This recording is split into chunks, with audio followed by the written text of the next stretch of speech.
Today I'm going to be showing you how to take this Osage orange stave and debark the back and chase a growth ring. Something that you can do right away to prevent disease, rot, bugs, things like that from getting into the wood.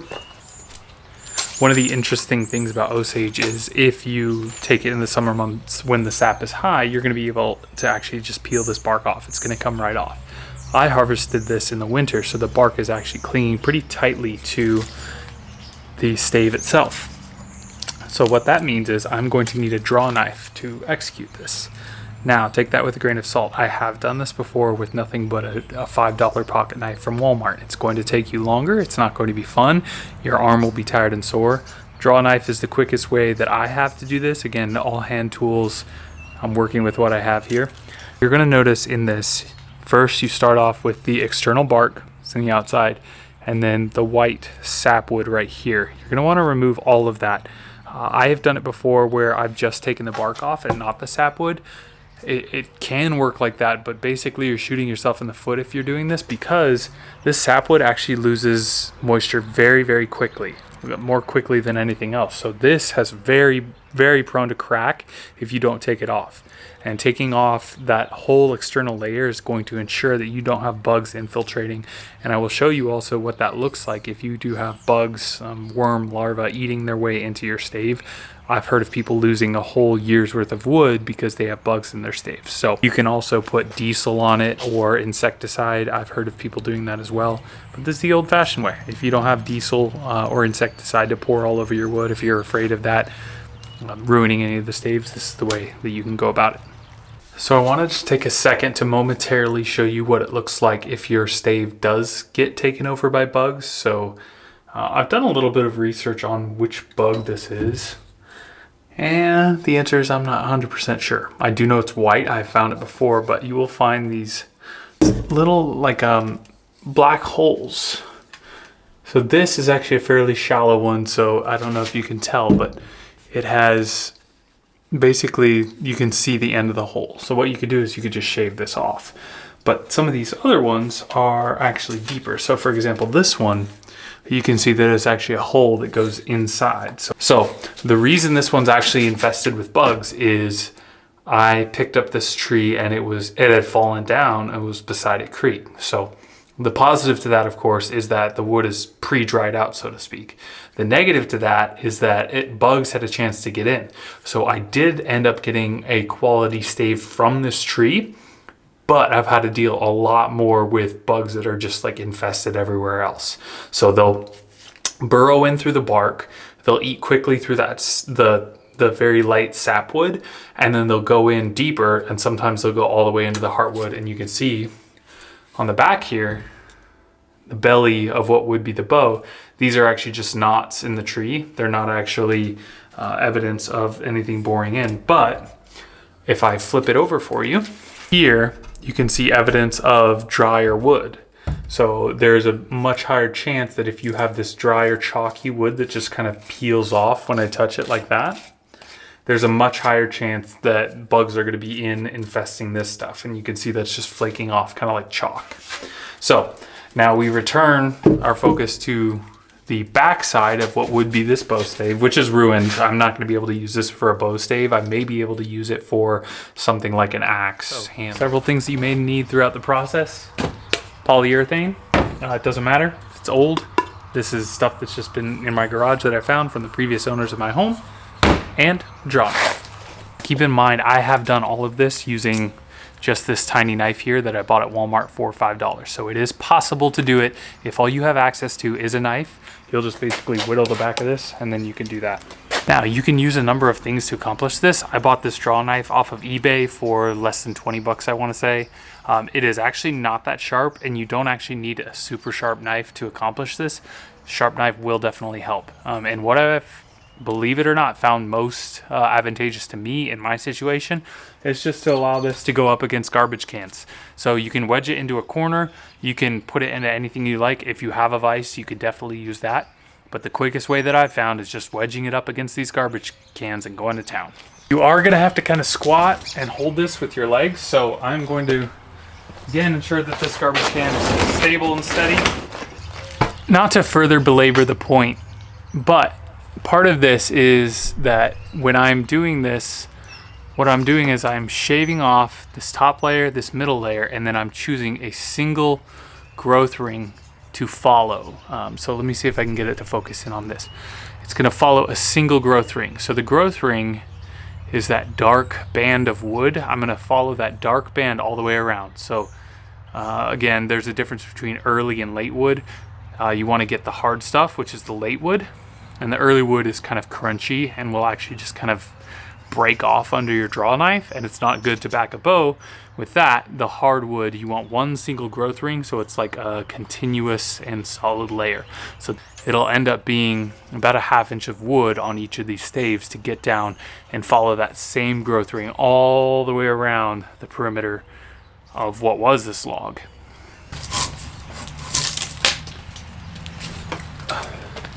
One other additional thing to note, you're going to have a flat bevel of your draw knife and the curved.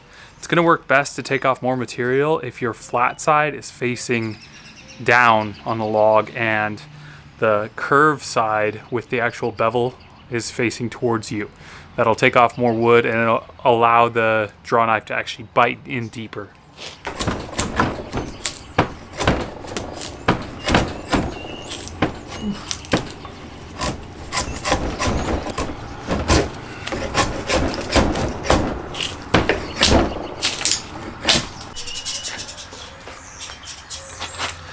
So my intention was not for this to become a sharpening video, so I'm going to sharpen these up off camera, but I will be making a video on my best advice to actually sharpening up a draw knife with something you can buy very cheaply. And so subscribe to that if you have not already. And I know you haven't because I only have 42 subscribers and I've had a YouTube channel for almost 20 years. Alright, so we are back with a recently sharp draw knife and 4 happy kids zooming around. So this is going to suit me a lot better. I didn't realize how dull that draw knife was.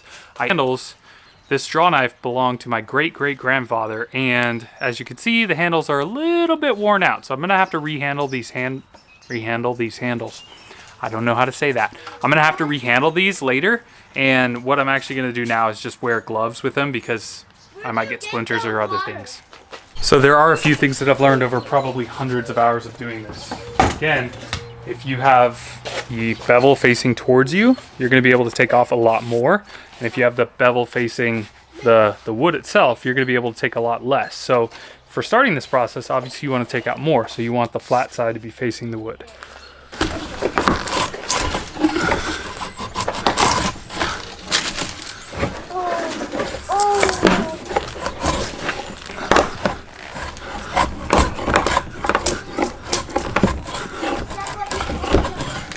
In this instance, what you're actually looking for is this kind of orange yellow color.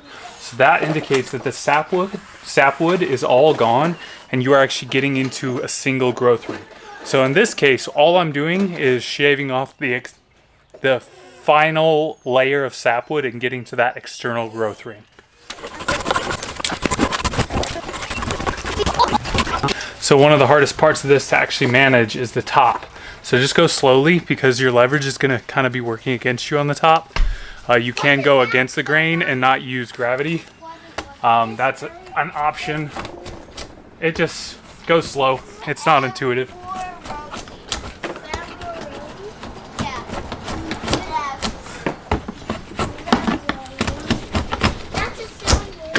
You can also see that I actually flipped around the draw knife for that. So I am facing the bevel towards the wood now just to do this top portion. And again, that's going to help me not drive too deeply into the top portion and just go slow on this. I'm gripping it between my legs to keep it stable because it's going to want to flip to one side or the other when I'm actually doing this. So I have to squeeze my legs really tightly together to do it. So that's why if you have a vise, this is a lot easier to do with a vise. I do have one, but I'm demonstrating to you how I've done this for hundreds of hours so far. No vise, just use your legs, pinch them together. To get the right angle on the sit down, pinch them together. Now I've got the right angle. If I can get these out of the way. Ooh. What are you doing? I wrote that Hug. Winkler. Hug. Zion, look. Give me a second. I'm a little sweaty and working. Zion, I wrote Zion Winkler. Love you, buddy. Ooh, don't kiss my armpit. That's kind of stinky in there. I wrote Zion Winkler.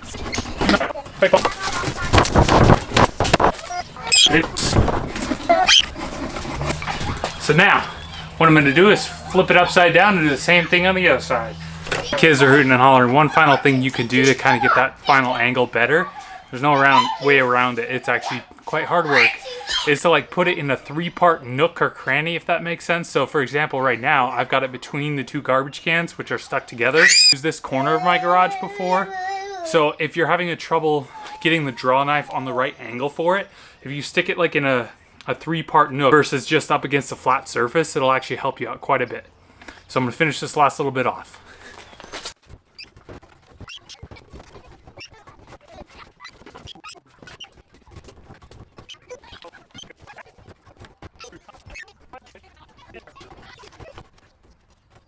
Do, for example, on this stave, we do have one kind of knot or protrusion right here, as you can see. You want to make sure that you don't actually slice all the way through there, because then you're going to cut through quite a few growth layers. Just make sure that you're following up the growth ring and letting it kind of bubble over that, if that makes sense.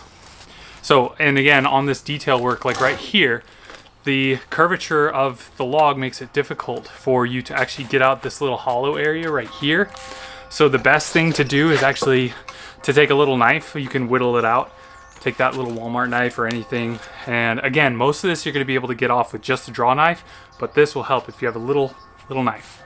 So the final thing I'll be doing tonight is putting polyurethane along the back of this. Once you remove the bark, it's important that you actually polyurethane the back. You can coat it, polyurethane, wax. I mean, I've seen a lot of different things to do. What you have to do is seal the back so that moisture doesn't escape too quickly. If you don't seal the back, there's a really good chance it's going to crack all over the place and ruin the actual wood. So to preserve that nice old growth ring that you've gone through all the painstaking process of removing, just make sure to cover the back with paint, anything like that, to just make sure that that moisture doesn't escape too quickly and it escapes out the belly, or like the inside, the tree part of the wood, not the bark, not the outside, and of course not the ends, because you have already coated those if you watch my other video. So of course you can and probably should use an actual paintbrush for this, but I actually don't like either wasting paintbrushes or having to deal with paint thinner and cleaning out a paintbrush, especially when using polyurethane. So what I'm going to use is just, I'm going to pour some on the back and then wipe it with a latex glove. And that's how I seal the ends, seal the ends and the back of my Osage staves.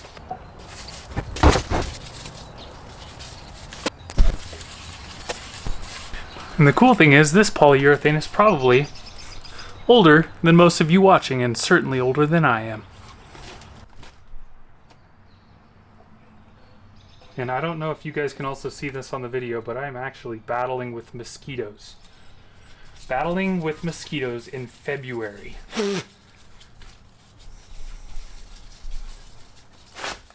We are all done. I appreciate you joining me today. Please subscribe if you haven't. I've got a lot more content coming out. Just having you guys along for the journey. Appreciate you. Have a great day.